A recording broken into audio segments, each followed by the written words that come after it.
Hey, another book review. This one is for Best Served Cold by Joe Abercrombie.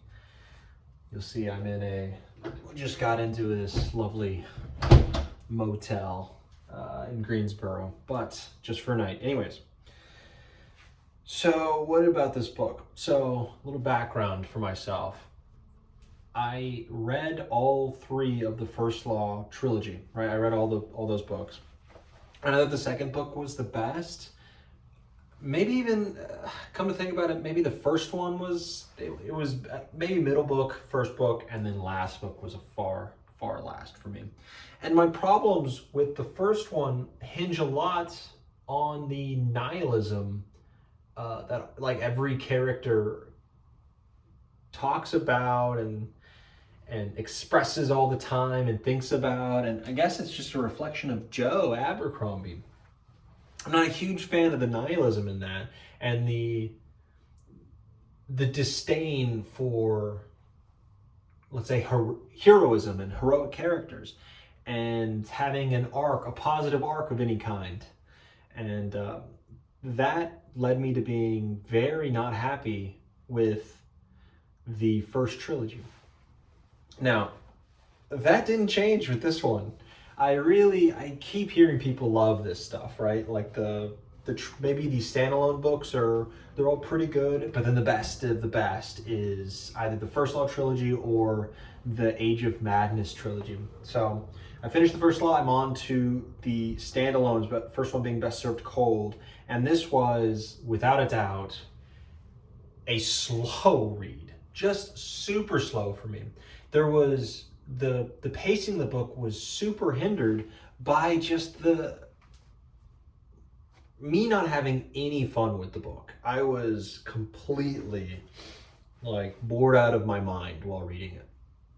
And that comes not from there being a lack of action or a lack of, witty characters saying witty things. It was just, it's been a while, like it's been months since I've read the First Law, so I'm not like exhausted from this or whatever. It's just that I'm exhausted with nihilistic characters being nihilistic.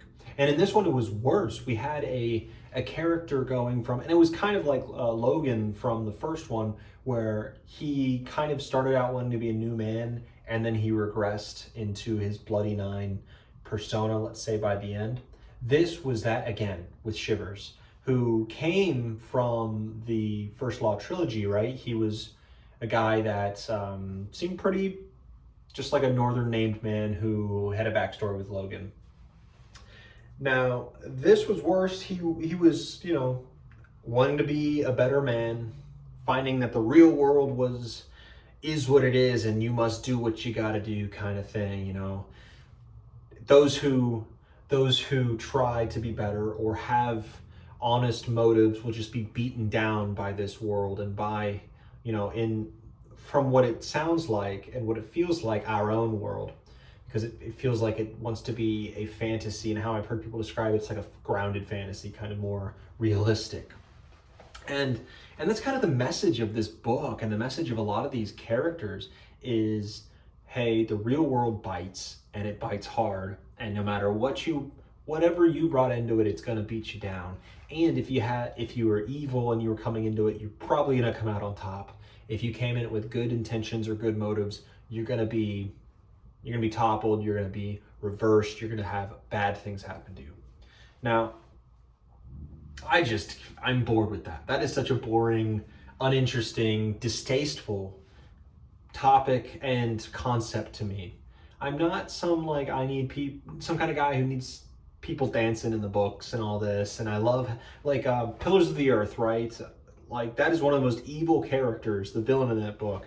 Super evil, more evil, and like the evil that happens in that book is way darker than anything in this book. But he is the villain. I'm not rooting for this guy, right? I'm rooting for people with good intentions. I want to read about people who are morally, at least okay or trying to be better. And I want to read about people who are put into situations and choosing that hard path, choosing a path that is admirable, and you want to see the consequences of of that, but in the end, hopefully, or even in a few situations, they come out on top. I would like to read that. Maybe I'm too soft for these books. Maybe that's the case, but I just think it was just boring in that way. The characters were all like, they were all interesting. They all talked in a unique way, and they all were they were interesting, right? There was an older poisoner and his relationship with his apprentice and his relationship with his past, and the others. That was interesting, I guess.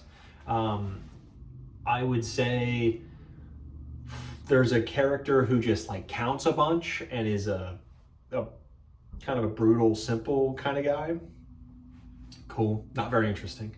There was a lot of humor in this book. There was so much, and I think if I would have found any of it funny, I think I would have enjoyed it more. And I think a lot of people who do like this book, and like any of Joe Abercrombie's books, find his humor funny and laugh at, or at least chuckle. And I'm just not one of those people.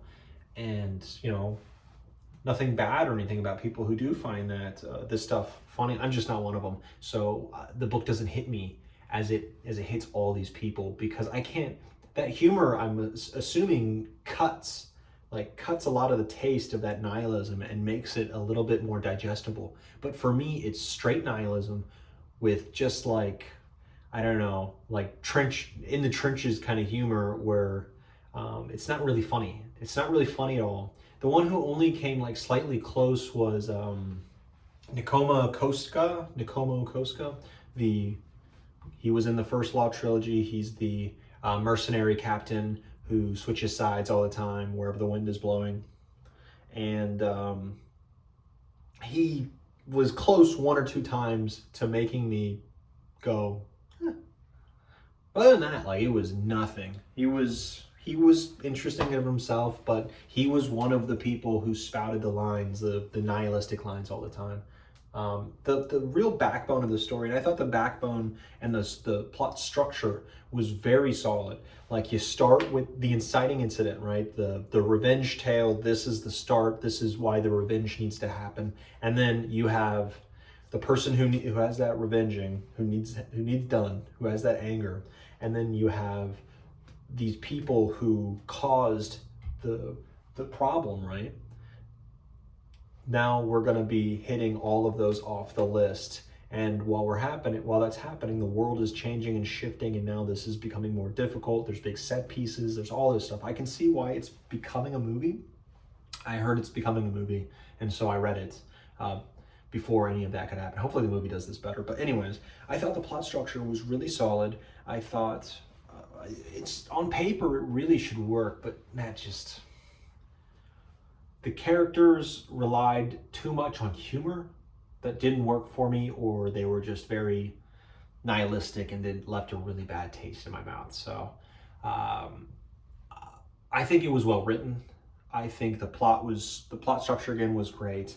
I thought the characters were well realized. I thought all of these things, but I just disliked the book. It was boring, and I ended the book just wanting it to be over. And I wanted it to be over like 40% of the book, right?